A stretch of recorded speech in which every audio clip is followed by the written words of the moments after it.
A mi dobrodošlicu u naš jutarnji program želimo Nebojši Ivanoviću iz Sistemske trening akademije i Predragu Balcacanoviću, predsjedniku asocijacije SAP. Dobro jutro i dobrodošli u naš jutarnji program. Dobro jutro. Da li je primjena novog zakona donela kvalitet u industriji privatnog obezbeđenja?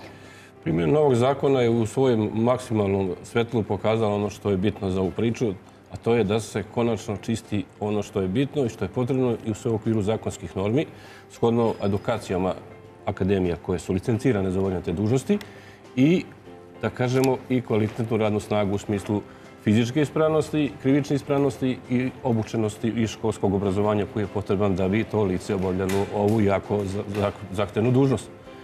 Obučenost bazira se na jednostavnim parametrima, to je da to lice nije krivično gonjeno, da to lice ima 3 razreda srednje škole, što ispunjava da bi se moglo baviti ovom aktivnosti, da je fizički sposobno i da, znači, to lice poznaje pravne norme propise koje mu omogućava škola licencirana kao što je Sistemska trening akademija, koja na svoj sajtu ima i gdje se mogu svi informisati šta je bitno da bi to lice obavljalo tu dužnosti. Evo imamo priliku i da vidimo pokrivalice neke. Neke od naših saradnika gdje se vrši i sama pratnja, to će nešto više kolega Balcanović reći. I taj sistem omogućava, znači, kvalitetnu radnu snagu.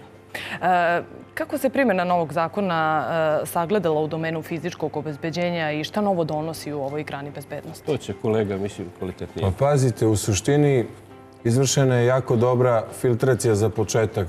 Zakon nije savršen, ali ono što se kaže, bolje ikakav zakon nego nikakav, s obzirom da nije bio zastupljen duži niz godina u Srbiji.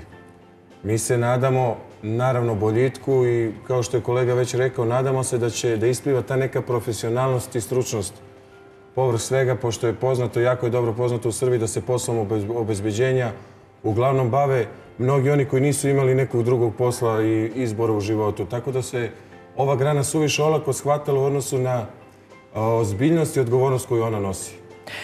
Koji su iznosi kaznom za pravna lica koje ne poštuju zakon o bezbednosti? Kazne su, moga ugla, male. Male? Tako je. 50.000 za lice koje se zatekne bez licence i $500.000 za pravno lice. Da se ja pitam, to bi bilo barem 10 puta. Znači, radi se o tome da se radi o bezbednosti, ne prodajemo klikere, nismo na pijaci. Apsolutno. Znači, ako već radimo odgovornu dužnost, dajmo i ta dužnost bude odgovorno ispoštovana sa kvalitetnim čovekom. Određena pravna lica su jako neodgovorno shvatala ovaj zakon. Evo imamo i priliku da vidimo trening. To se trening, znači u Sistemska trening akademija, gdje vrši obuku i u domenu borilačkih veština samoodbrane. I radi se o tome da ta pravna lica su tajim pristupom smatrali zakon ko zakon može biti, ne mora da znači. Čekat ćemo mi neku drugu priliku. Međutim, hvala Bogu, država je započela jednu selektivnu selekciju gdje se već sa tim pravnim normama i kaznama već pokazalo da tim pravnim licima jednostavno treba pokazati da je ipak država starija od nas lično i od pravnih lica koji smatruju da taj zakon ipak može malo da sačeka.